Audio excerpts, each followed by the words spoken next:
বাতিল হচ্ছে না 15 বছরের পুরনো বাণিজ্যিক গাড়ি। বছরে দুবার করে ফিটনেস সার্টিফিকেট করাতে হতো। পরীক্ষায় পাশ করলেই চলাচল করতে পারবে সেই বাস। রাজ্যের সঙ্গে 6টি বাস মালিক সংগঠনের সমঝোতা হয়েছে। একবারের সার্টিফিকেটের মেয়াদ 6 মাস হবে, এমনটাই জানা যাচ্ছে। বাতিল নয় পুরনো বাণিজ্যিক গাড়ি।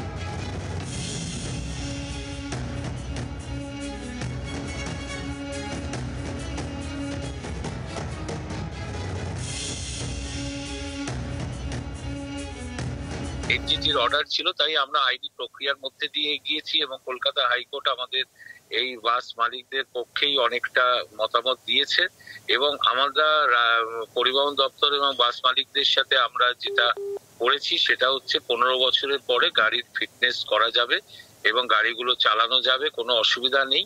পরিবেশ বান্ধব এই সরকার, সবটা বিবেচনা করেই যাতে বাসগুলো বসে না যায়, যাত্রী সাধারণ যাতে গণপরিবহন ব্যবস্থায় তার পরিষেবা পেতে কোনো বিঘ্ন না ঘটে, তাই রাজ্য সরকার বাস মালিক পক্ষেই ছিল এবং আমরা সেটা কোর্টের একটা সমর্থন পেয়ে আমরা সেই ধরনের ব্যবস্থা নিয়েছি। রাজ্য আদালতে আমরা গিয়েছিলাম স্বাস্থ্যকে মাপকাঠি রেখে গাড়ির কোনো বয়সসীমা থাকবে না এই কথা বলতে। সমাধান দিয়েছে যে 2টি সিএফ করাতে হবে বছরে। তাতে পুরনো গাড়ি, যেহেতু 2021 সালে মর্তের অর্ডার ছিল যে 12,500 টাকা দিয়ে সিএফ করা যাবে, সেই রায়কে ধরে এবং 2021-এর অর্ডারকে ধরে দুটোকে মিলিয়ে রাজ্য সরকার পুরনো গাড়ি চলতে দেবেন।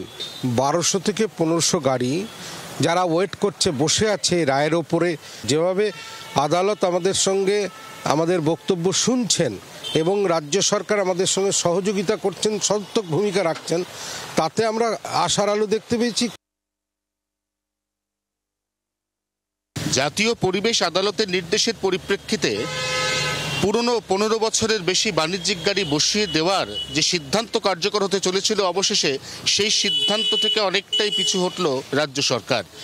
কলকাতা হাইকোর্টের নির্দেশিকা অনুযায়ী এবার থেকে বছরে দুবার করে ফিটনেস সার্টিফিকেট যাচাই করানোর পরে যে কোনো গাড়ি, তা সে 15 বছরের পুরনো হলেও রাস্তায় নামানো যাবে।